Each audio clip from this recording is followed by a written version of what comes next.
What's up, everybody? We are just about ready to walk into Redbeard Cabinetry. Before we start this video, I want to ask you, how much do you think my cabinets cost me on my custom built house? How much do you think this whole process is going to cost me? And guess what? They're not even painted, so we have to hire someone to paint them. Let's get started. Let's jump into it. Shop is probably right here. Caleb. How's it going? Were you born here? I'm from Wichita. Can I give you a mic? Do you mind if we record everything? No, go ahead. Okay. Oh, you want? Oh, okay. Big time. This is a tough skill. How long you guys been doing this? So I started for myself January 2020. We moved into this building last August. Are these our cabinets? These are yours. This is the kitchen, and then we've got pantry and mudroom shoved back there. You want to just walk us through what you got going on so far? Today we are getting our doors wrapped up, and we'll be starting on the drawers. And so I like these doors here. This is that glass cabinet next to the fridge, and I just put them in here to test fit. Can I ask you, is this like poplar? This is beech.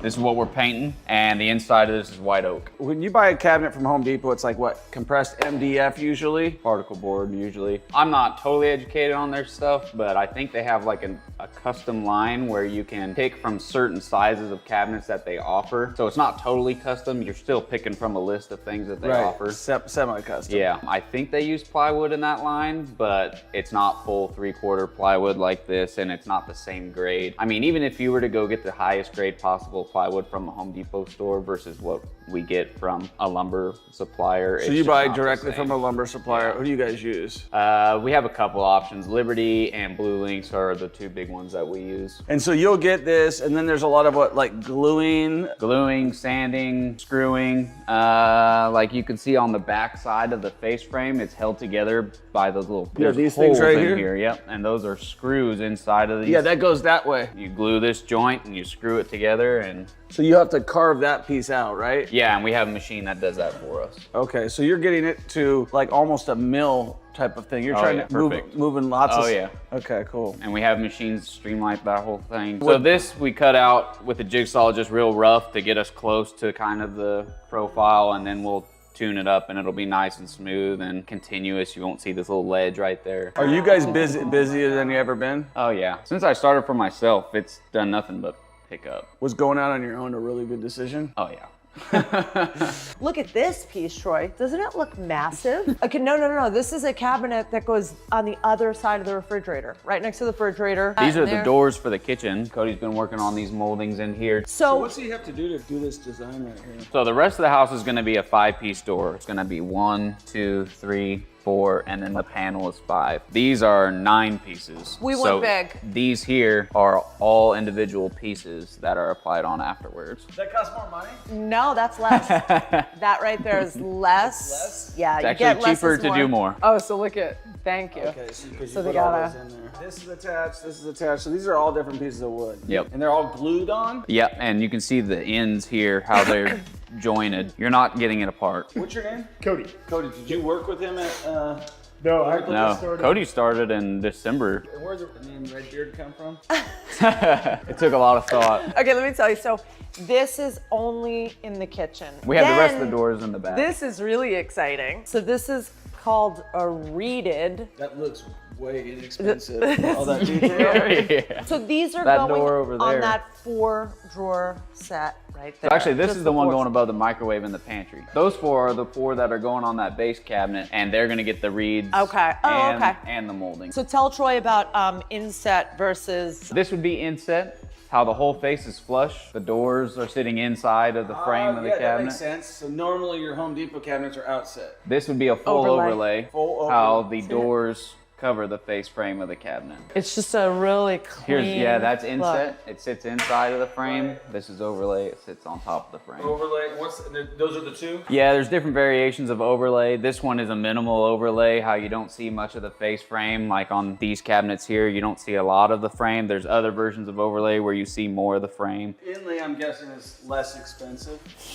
Nailed it. I just know my wife. You're getting Budget, you're getting budget, the budget, Yeah. budget. This is where we make doors. This is our fancy machine. We cut all our parts out. We run them through shapers. So we cut them and then we have to take them over to those machines, and that's what puts the patterns in them. So one machine cuts this pattern here and the other machine cuts this pattern that goes inside of it. See what What's I'm saying? this called right here? I know. It's joint. called a joint, a tenon. Mortise and tenon is what they call them, is the joint style. And so once you get them cut, you bring them over here, you put all the pieces together, you put your panel in there, you close it up with the door, bring it over here to this, it's called a door clamp. And then you switch it, and that slams it over, slams it down so it's nice and square. You squirt glue in there in the joints. That's like the final touch. The final touch is always a sander, but before it goes sanding, this is what does it. Put it together and then we shoot little itty bitty nails into the joints here, and that helps hold it tight so it doesn't have to stay in the clamps forever. It usually stays in the clamps about 10 minutes. These machines are expensive, I know that. Cabinet shop machines are expensive. Do you know about bonus depreciation? Bonus depreciation? Did you buy yours or do you rent Yeah, them? we You bought them? buy everything. Oh, good. Business hack. Okay. When you're in business and you buy a machine, let's say this thing is $50,000. I don't know what it costs. So it's $50,000. You can take that loss of that whole thing your first year. Even if you financed it, you could take the whole $50,000 loss your first year on any of your equipment against your income. So let's say you made $1 million. We're just throwing numbers out here, but you had equipment that cost you $2 million. You could take a $2 million loss as bonus depreciation. Obviously, you got to consult your accountant. I'm kind of spitfiring here, but give you an example. Like I got a truck. Trucks for work, 6,000 pounds. I can write that truck off year one. If it cost me $100,000 for that truck, I take a loss on that truck year one, even though I'm financing it and paying for it. Does that make sense? When you're in business, knowing bonus depreciation is a huge thing because you're buying lots of expensive equipment. Right, stuff that you're financing, you can just depreciate the whole the final bill on it for that year. That year. Yeah. Yeah, but all this stuff is depreciating assets, so they'll let you write it down because you're gonna probably upgrade it in 5 years or whatever. What's the tool you're using the most of, like a table saw? Table saw, our two that we usually use are over there. This one is designed strictly to use for our drawer parts. So it's got 2 blades on here. So Right. when we build our drawers, the bottom of the drawer slides in a slot that thing cuts. Would you ever go back to work for anybody else but yourself? Yeah. Yeah, it's the only way to go. It's not for everybody owning a business. It's a lot of stress. I mean, it's what you think about 24/7 almost. Yeah. I mean, for me right now in this stage it is. I hope it's not always that way. But- Well, eventually you get somebody, sounds like you got a good guy like here who can, Yeah.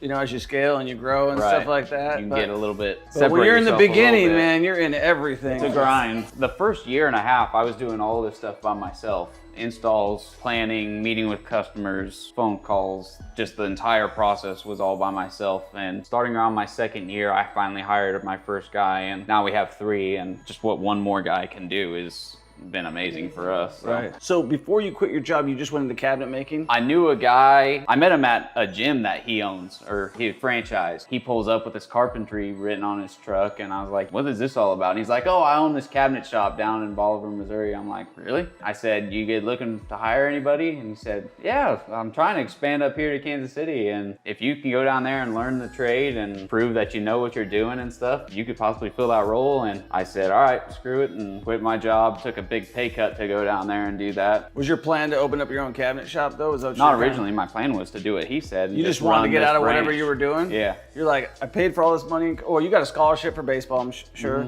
You got your MBA, but you're like, I'm sick of what I'm doing. I'm just gonna do cabinets. Yeah. Well, I didn't know exactly what I was gonna do. I knew it was something construction related. I always tell people not to go to college. I'm like, unless you're I'm not gonna push it by any means. Unless you want to be a doctor or an attorney or an engineer, then That's why I said, unless you need a doctor, attorney, veterinarian, Yeah. something like that, what's the point? out and make money that much sooner and have the experience. And I just learned how to drink in college. So these ones are mostly sanded down, it feels like. those are done, ready for paint Yeah. or primer, I guess. And there's another one called cost segregation. You need to look into that too. If you got an MBA, cost segregation, talk to your accountant. You can depreciate the building as a business owner 30% your first year. So let's say you paid $100,000 out, you can knock off $30,000 first year. What is this thing? That is our prized possession. It looks like it. That is a time saver, as it says. So after the doors get made, this is the sander that we run them all through. This is the most expensive piece of machinery Oh, in this place. Yeah, and it's fairly new. Over 100,000. Oh no, but you can get over 100,000. Seems like it's pretty expensive. This one, by the time the sticker price plus the cost of installation and wiring it in, we're about 40,000. I don't really want to get any bigger than like 8 guys, I don't think. That always changes. I mean, the scary part of it, you think of tradespeople right now, they're all 50 years old. Yeah. And there's no one our age stepping in. It's hard to find people for sure. Yeah, well, and skilled people, because this isn't, you can just go pick up any Joe off the street to do this. You have to have, I mean, I've hired guys. You can usually figure out the Haven't first cut it day, out, right? yeah. Like day 2, you're like, Well, he's that's like, literally what happened. He lasted a day. It's Yeah, like, this like, ain't gonna work. Hey, I used to do this when I hired people. I'd be like, we're gonna do it on the job tryout, not hire. We're not gonna hire you. We're gonna try you out. And if it doesn't work out, we just part hands and I give you your money for the day. Yeah. And bye-bye. Because the whole like, oh yeah, come on, here's the paperwork. And then we're like, this is what we got? How'd you get into the cabinet game? Oh, you guys play baseball together. Yeah, he was caught between jobs and I needed a guy, and so it kind of worked out. So you guys play baseball together, now you're making cabinets together. That's pretty cool, Yep. man. Hey guys, we just left Red Beer, or we're just leaving Red Beer Cabinets. I still don't know. How much are these cabinets? Comment below. I'm about ready to wrap up this video. Then I'm gonna ask my wife, then I'm gonna tell you how much they are when she tells me how much they are. And if you haven't commented, comment it right now. And if you haven't subscribed, subscribe right now. And if you haven't liked this video, what the heck are you waiting for? Look at all this information that we're giving you. We're trying to give you as much information as possible so that you can be successful in investing or be successful starting a cabinet company like this guy just did right here. What a great story. He went to college for baseball, got out of college, got an MBA, got a degree, and then he started working for a cabinet guy, and now he owns a cabinet business, and he's charging how much, Eden? Oh, it's 6 figures. Let's go like that. Okay, so it's $100,000 Plus more. plus more. What's how much more? Less than 110. So $110,000 for these cabinets. That's the answer. So that's before we paint them. So make sure you subscribe, make sure you get started investing in real estate, and definitely like this video and let us know what you think about our cabinets and our house and everything else. Peace.